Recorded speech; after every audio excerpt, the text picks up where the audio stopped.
Lokin en duplex avec nous depuis New York, le président de Mescart Financial Services. Bonjour Grégory. Bonjour Grégory. Bon, je le disais, c'est une économie américaine qui cesse de nous surprendre. 255 000 créations d'emplois en juillet aux États-Unis. C'est bien au-delà de ce que le marché espérait. Oui, c'est au-dessus des attentes. Le mois précédent a été revu en dessus aussi. On voit le salaire horaire qui progresse plus rapidement que prévu. On attendait 0,2%, c'est 0,3% de hausse sur le mois.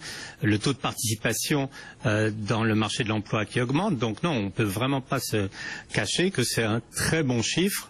Évidemment qu'il va faire plaisir à certains en cette campagne électorale. À qui il va faire plaisir? Évidemment aux démocrates et le camp de Hillary Clinton, qui peut montrer que grâce à Obama et à son administration, le marché de l'emploi s'est bien amélioré.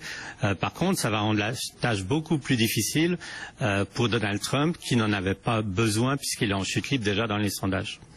Bon, voilà pour ce chiffre et les implications politiques de ce chiffre. Vous faites bien de le souligner, Grégory. On vous retrouvera après l'ouverture. Notez que voilà, après la publication de l'emploi américain, le dollar rebondit et les actions ont doublé leurs gains avec un CAC à Paris qui gagne désormais quasiment 1%. On poursuit ce tour d'horizon de l'actualité économique avec vous, Anaïs, et c'est une année. En Europe ou aux États-Unis, c'est pas une bonne journée pour certains groupes de santé, puisque nous on a Novo Nordisk qui perd 10% quasiment à Copenhague. Et alors, c'est encore pire pour Bristol Myers Squibb, là, qui voit sa capitalisation boursière fondre peut-être de 20 milliards, 15-20 milliards, là. Absolument, le titre baisse de 18%. Alors il faut dire pourquoi. Bristol Myers a un médicament présenté comme un médicament miracle pour soigner les stades avancés du cancer du poumon et de mélanome. Ça s'appelle Opdivo. C'est un médicament qui a déjà des ventes importantes, puisque c'est un médicament qui a pour 700 millions de dollars de ventes par année.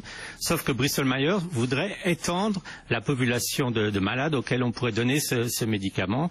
Et ils ont fait donc ce qu'on appelle des tests très importants, puisqu'ils en étaient au niveau 3, qui est le dernier niveau. Et ces tests ont montré qu'en fait Opdivo, à partir d'un certain point, n'était plus du tout efficace. Alors où est le problème, vous allez me dire? Le problème, c'est que les analystes, toujours eux, avaient estimé que les ventes d'Opdivo d'ici 2020 représenteraient 50% des ventes de Bristol Myers et 45% de leurs profits. Alors c'est là que vous voyez pourquoi tout d'un coup on enlève 20 milliards ou 25 milliards à la capitalisation en bourse de Bristol Myers.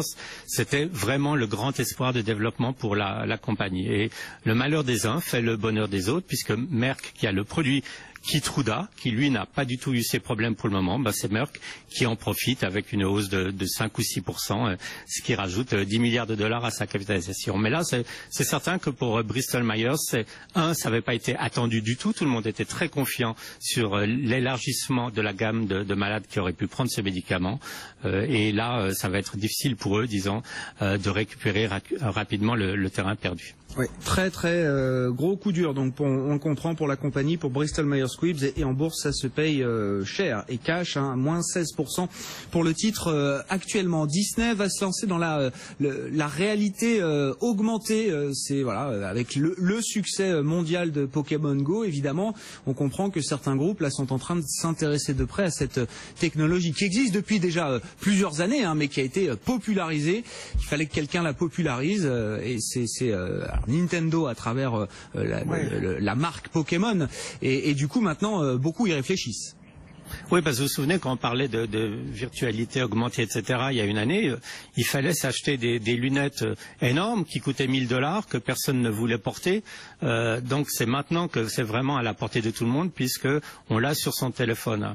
Alors Disney, qui n'est pas plus bête qu'un autre, se dit pourquoi pas adapter la formule Pokémon à notre best-seller Star Wars. Donc on peut dire peut-être que d'ici la fin de l'année, les Pokémon et les personnages de Star Wars feront compétition dans les rues. Ça va faire un bain de sang, j'imagine, mais en tout cas, il faut voir à quel point Pokémon Go est devenu un phénomène absolument incroyable et qui est en train de rejaillir sur des tas d'autres compagnies. Par exemple, vous regardez les ventes de McDonald's au Japon, les restaurants McDonald's sont devenus les gymnases de Pokémon au Japon, donc vous savez ce que c'est, sûrement même mieux que moi, et les ventes de McDonald's, grâce à ça, sont en train d'augmenter en flèche. Donc ça peut être récupéré, ce phénomène, par beaucoup de compagnies.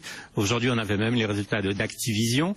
avec les jeux Blizzard, eux aussi, disons, sont très très touchés par ce phénomène et tous ces titres sont très très bien orientés. Mais certains analystes le disent aujourd'hui. Alors je sais pas si je sais que vous n'aimez pas trop les analystes, mais non, mais c'est vraiment peut-être un game changer, quelque chose, qui marque une rupture dans les usages et dans la manière aussi de faire du business. Parce que McDo, vous nous l'aviez raconté, les McDo au Japon là qui mettent des arènes ou des lieux où on peut entraîner les Pokémon. Mais on a déjà des résultats probants, c'est-à-dire que ça marche et c'est du business supplémentaire direct. Oui, juste je vous reprends, ce n'est pas que j'aime pas les analystes, mais les analystes arrivent toujours une fois que les combats sont vécus. C'est-à-dire que bon, s'ils avaient prévu il y a 6 mois ce genre de phénomène, ils auraient justifié peut-être des salaires très élevés. Mais arriver toujours après les batailles, c'est toujours un peu frustrant. Donc non, ce que je dirais, c'est que cette réalité virtuelle va d'abord sûrement toucher beaucoup les plateformes de jeux, mais elle va s'étendre sûrement à beaucoup d'autres secteurs d'activité. Moins ludique certainement, mais sûrement, par exemple, avec des tas d'applications dans l'industrie, dans la robotique, etc., etc. Donc, c'est vrai que c'est un game changer, mais pour le moment, c'est seulement un game. Oui, c'est ça. Voilà, pour le moment, ça se limite au jeu Pokémon Go. Grégory, un mot encore là de quelques news qui font l'actualité, quelques nouvelles qui font l'actualité chez vous. Il y a une société d'infrastructure dans le cloud là qui serait sur le point de se vendre à un fonds de private equity. Oui, alors l'intérêt, c'est que pourquoi est-ce qu'une compagnie qui est dans le secteur le plus porteur, je dirais, dans la technologie, voudrait se vendre? Elle est cotée, elle s'appelle Rackspace. Ce qu'il faut voir, c'est qu'en fait, comme vous dites, c'est de l'infrastructure. Et l'infrastructure, ça ne fait plus du tout rêver. Et quand on rêve pas en bourse, on ne donne pas des multiples élevés aux compagnies. Donc, une compagnie comme Rackspace, dont le titre valait $70 il y a une année, maintenant, le titre n'en vaut plus que 20, tout simplement, parce que les multiples se sont écrasés. Par contre, le cash flow et les rendements de cette compagnie restent les mêmes. Donc, les dirigeants ou les actionnaires de Rackspace se disent, puisque le marché nous aime pas, parce qu'on n'est plus vraiment vu comme une compagnie de croissance, autant se faire racheter maintenant avec une prime par une compagnie de private equity et utiliser tout ce cash flow pour nous enrichir et ne plus se faire critiquer par ces fameux analystes et par Wall Street qui veulent pas vraiment nous donner les multiples qu'on mérite. Donc c'est ce que recherche private equity, c'est le cash flow. Et avec ce genre de compagnie, ils vont avoir sûrement des très très belles affaires devant eux. Rackspace, donc c'est le nom de la société qui pourrait être rachetée et donc sortir de la cote si elle était rachetée par un fonds de private equity. Merci beaucoup Grégory, bonne fin de séance à vous, bon week-end. Grégory Volokin, président de Mescart Financial Services qui est avec nous chaque après-midi en duplex depuis New York, des marchés américains positifs.